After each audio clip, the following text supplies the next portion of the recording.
జై శ్రీరామ్. నేను భోగేశ్వర్ శివశక్తి. మనం సాధారణంగా కొన్ని మాటలు వింటూ ఉంటాం. నాది ఫలానా కులం, నా కులం ఎంత గొప్పదో తెలుసా?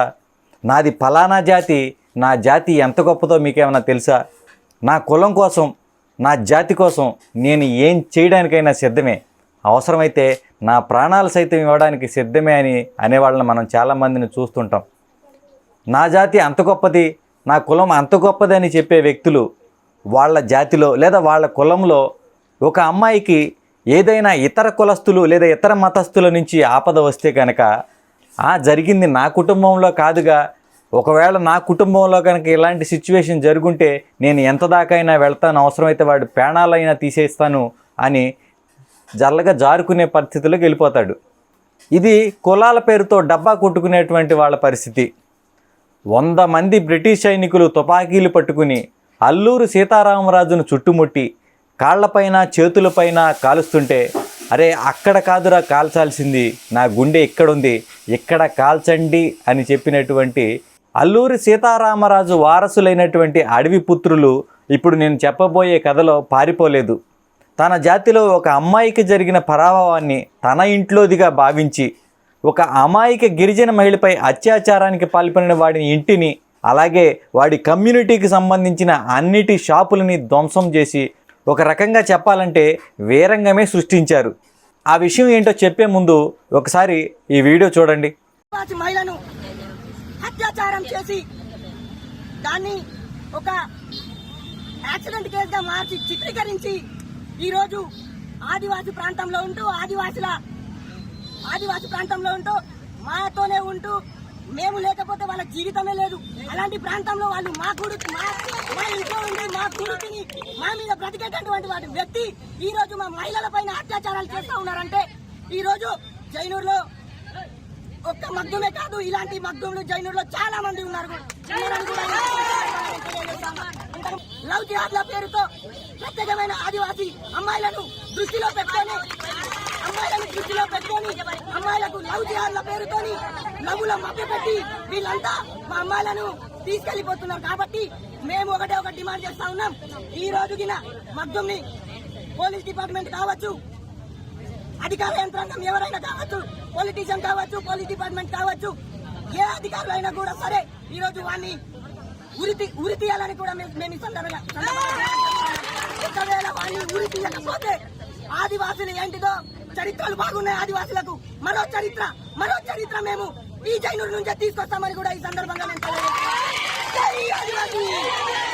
ఇతని ఆవేశం వెనుకున్నటువంటి కారణం ఏంటంటే, తెలంగాణ రాష్ట్రంలోని కొమరంభీం జిల్లాలో జైనూరు అనే ఒక గిరిజన ప్రాంతంలో ఒక గిరిజన మహిళ ఆగస్టు 31వ తారీఖున తన అన్నకి రాఖీ కట్టడానికి ఒక ఆటోలో బయలుదేరింది. ఆ ఆటో కొంత దూరం వెళ్ళిన తర్వాత ఆటోలో ఎవరూ లేని సమయం చూసి డ్రైవర్ షేక్ మగ్దూమ్ అనేటువంటి వ్యక్తి ఆమె పైన లైంగిక దాడికి పాల్పడ్డాడు. ఆమె లైంగిక దాడికి ప్రతిఘటించడంతో ఆటోలో ఉన్నటువంటి ఒక రాడ్ తీసుకుని ఆమె ముఖం పైన తీవ్రంగా కొట్టాడు. ఎలా కొట్టాడనే విషయం మీరు పక్కిపోయిందేమోనని భావించి అక్కడే వదిలేసి పారిపోయాడు. ఆమె కొంచెంసేపటి తర్వాత స్పృహలోకి వచ్చిన తర్వాత ఆ హైవే రోడ్డు మీదకి రావడంతో ఆ దారిని వెళ్ళే వాళ్ళందరూ చూసి ఆవిడ్ని 108 మాట్లాడి 108లో ఫోన్ చేసి ఆవిడ్ని హాస్పిటల్కి పంపించడం జరిగింది. ఈ ఘటన జరిగిన తర్వాత ఆ అమ్మాయికి సంబంధించినటువంటి అన్నయ్య ఎవరైతే ఉన్నాడో ఆ అన్నయ్య వచ్చి, ఇది సాధారణంగా రోడ్డు మీద నుంచి 108లో తీసుకొచ్చారు కాబట్టి ఇది యాక్సిడెంట్ కేసుగా గుర్తించి యాక్సిడెంట్ కేసుగా బుక్ చేయడం జరిగింది. అయితే ఆవిడకి చికిత్స అందించిన తర్వాత ఆవిడ కోమాలోంచి బయటకు వచ్చిన తర్వాత ఆవిడ జరిగిన విషయం చెప్పింది. ఒక ముస్లిం ఆటో డ్రైవర్ మగ్దూమ్ అనే వ్యక్తి తనని మానభంగం చేయబోయాడని, దానికి ప్రతిఘటించడంతో అతని ఆటోలో ఉన్నటువంటి రాడ్ తీసుకుని తన ముఖాన్ని చితక్కొట్టాడని చెప్పింది. ఆ విషయం తెలియగానే ఈ విషయాన్ని వాళ్ళ అన్నయ్య ఎవరైతే ఉన్నారో అతని గిరిజన కమ్యూనిటీ మొత్తానికి కూడా ఈ విషయాన్ని తెలియజేయడం జరిగింది. ఈ విషయం ఆ కమ్యూనిటీలో ఉన్నటువంటి అడవి పుత్రులకి ఎప్పుడైతే తెలిసిందో వాళ్ళంతా ఎంతో కోపోద్రికులై జైనూరులోని ఆటో డ్రైవర్ షేక్ మగ్దూమ్ ఇంటిని, అలాగే ఆ ప్రాంతంలో ఉన్నటువంటి కొందరు ముస్లిం షాపులని, ఇంకా ఒక రకంగా చెప్పాలంటే అక్కడ ఉన్నటువంటి మసీదులన్నిటిని కూడా ధ్వంసం చేసి తగలబెట్టారు. తమ కమ్యూనిటీలో ఒక అమ్మాయికి జరిగినటువంటి అన్యాయాన్ని ప్రతిఘటిస్తూ ఆ అడవి పుత్రుల్లో వచ్చినటువంటి చైతన్యాన్ని కనుక మనం ఒకసారి పరిశీలించినట్లయితే నిజంగా మన హిందూ సోదరులు వాళ్ళని చూసి చాలా నేర్చుకోవాలి అని అనిపిస్తుంది. ఇదంతా ఇలా ఉంటే అసదుద్దీన్ ఓవైసీ ఈ విషయం పైన ఎలా స్పందించాడో తెలుసా? నేను అనుకున్నాను అత్యాచారానికి హత్యాయత్నానికి గురైన బాధితురాలికి న్యాయం జరగాలి, ఖచ్చితంగా పోలీస్ డిపార్ట్మెంట్ న్యాయం చేకూర్చాలని చెప్తాడేమో అని అనుకున్నాను. కానీ అలా జరగలేదు. జైనూరులో ముస్లింల పైన అలాగే మసీదు పైన ముస్లిం షాపుల పైన జరిగినటువంటి దాడిలో ఎవరైతే పాల్గొన్నారో వాళ్ళందరినీ కఠినంగా శిక్షించాలి అని కోరాడంట. దానికి డిఎస్పీ, డీజీపీ, పోలీస్ వ్యవస్థ అంతా కూడా మేము ఖచ్చితంగా మీకు న్యాయం చేస్తామని చెప్పారంట. ఇది ఓవైసీ గాడి యొక్క పైత్యం.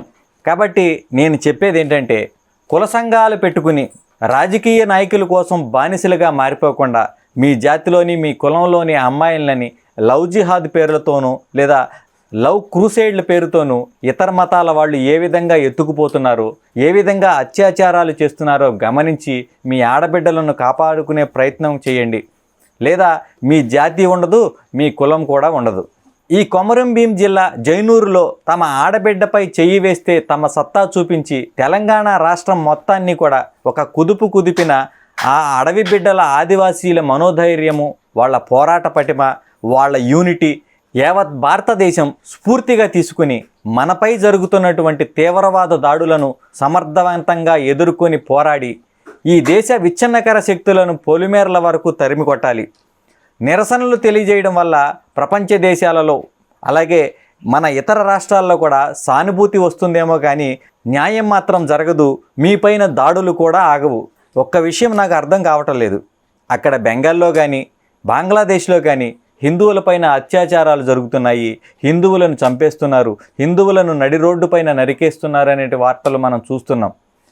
నిన్ను చంపడానికి వచ్చిన వాడికి నమస్కారం పెడితే నిన్ను చంపకుండా వదిలేయడు కదా, ఖచ్చితంగా చంపేస్తాడు.